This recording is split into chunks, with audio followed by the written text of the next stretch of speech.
Good day. It is May the 31st, last day of May.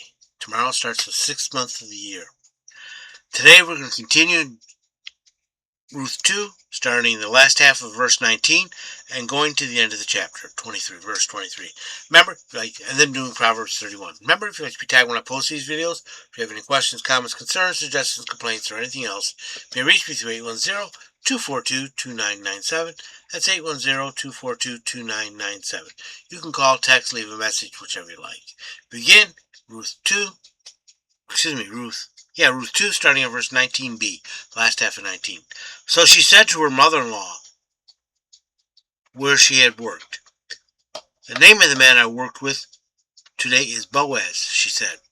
20. Then Naomi said to her daughter-in-law, "May he be blessed by Yahweh, who has not withdrawn his kindness from the living or the dead."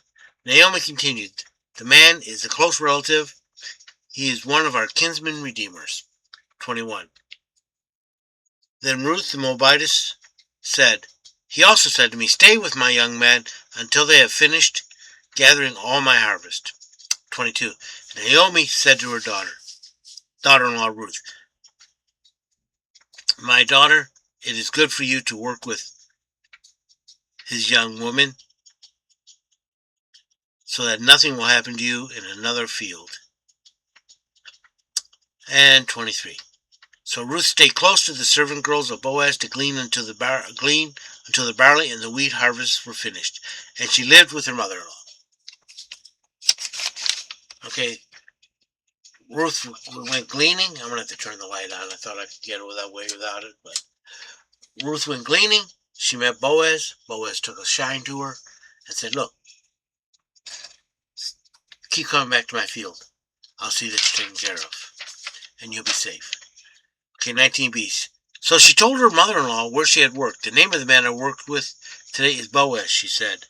So she was telling everything that happened. They have a very open relationship. Verse 20. Then Naomi said to her daughter-in-law, "May he be blessed by Yahweh, who has not withdrawn his kindness from the living or the dead." Naomi continued, "The man is a close relative. He is one of our kinsman redeemers."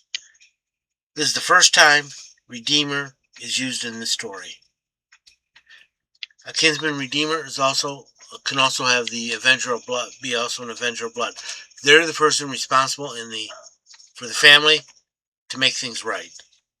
Either to buy someone out of slavery, out of bankruptcy, or if someone's murdered, to take care of it. 21.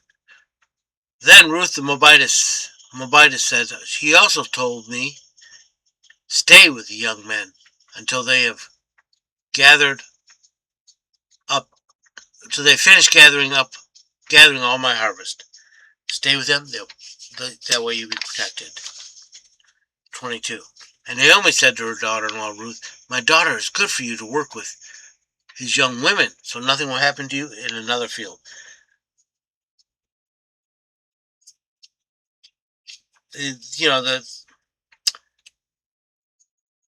get things happen to women when they get trapped by men, especially in there.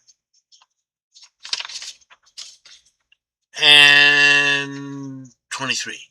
So Ruth stayed close to the servant girls of Boaz to glean until the barley and the wheat harvests were finished, and she lived with her mother-in-law. He's a pious man. What they did took about 2 to 3 weeks. So she spent the time there. Proverbs 31. The words of the king Lemuel, the burden wherewith his mother corrected him. Corrected, hey, do it this way.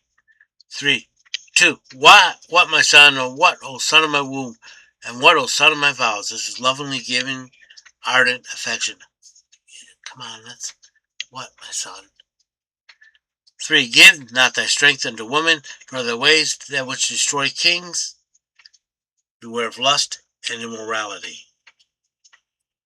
4. It's not for kings, O Lemuel, or not for kings to drink wine, nor for princes to say, where is strong drink? Yeah, if you're in charge, if you're a leader, don't get drunk.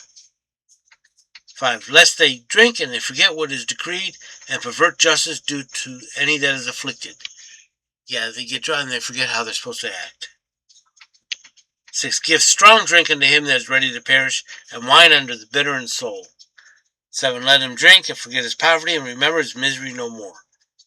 Open thy mouth for the dumb, in the cause of all that are appointed to destruction. Speak up for those that are being destroyed, either in court or otherwise. 9. Open thy mouth, judge righteously, and plead the cause of the poor and needy. Take their part in what they need. Now the rest is called the Proverbs 31 woman.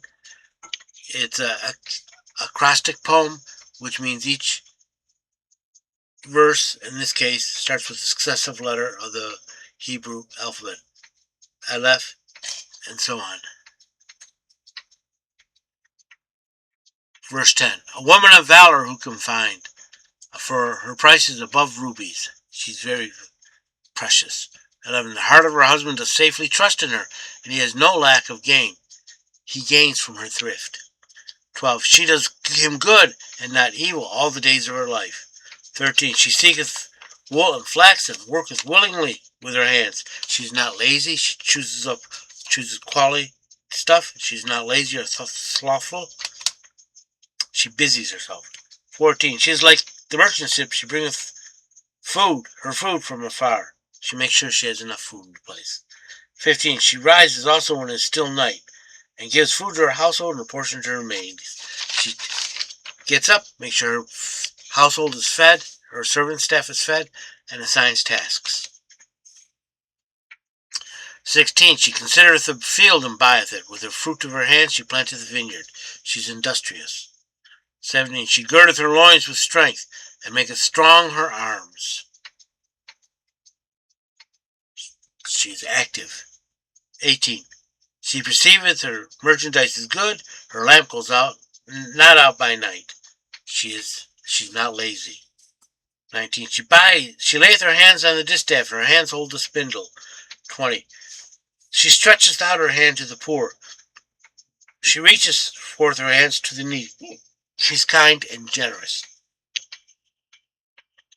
21. She's not afraid of the snow for her household, for all her household are clothed with scarlet. She is prepared for what may come. 22. She maketh herself coverlets. Her clothing is fine linen and purple. She has good clothing. She has good work ethic. And she's talented. 23. Her husband is known in the gates when he sitteth among the elders of the land. That's where the gates is when where they do business transactions, settle disputes, and that sort of thing. They just don't let anyone sit there. 24. She maketh linen garments and selleth them. She delivereth girdles unto the merchant. 25. Strength and dignity are her clothing. She laugheth at the time to come. She rejoices with confidence. 26. She opened her mouth with wisdom, and the law of kindness is on her tongue. She is wise and kind. 27. She looketh well to the ways of her household, and eateth not the bread of idleness. She attends to every detail. 28. Her children rise up and call her blessed. Her husband also and praises her. 29. Many daughters have done valiantly, but thou excellest them all. 30. Grace is deceitful and beauty is vain, but a woman that feareth Yahweh, she shall be praised. Being godly is best. And 31. Give her of the fruit of her hands, and let her works praise her in the gates. Take note of what she does, and how busy she is, and let her praise come from that. I hope you've been blessed by this reading. May the Lord richly bless you. Remember, if you'd like to be tagged when I post these videos, if you have any questions, comments, concerns, suggestions, complaints, or anything else, you may reach me through 810-242-2997. That's 810-242-2997. You can call, text, leave a message, whichever you like. Remember, Jesus loves you, so do I.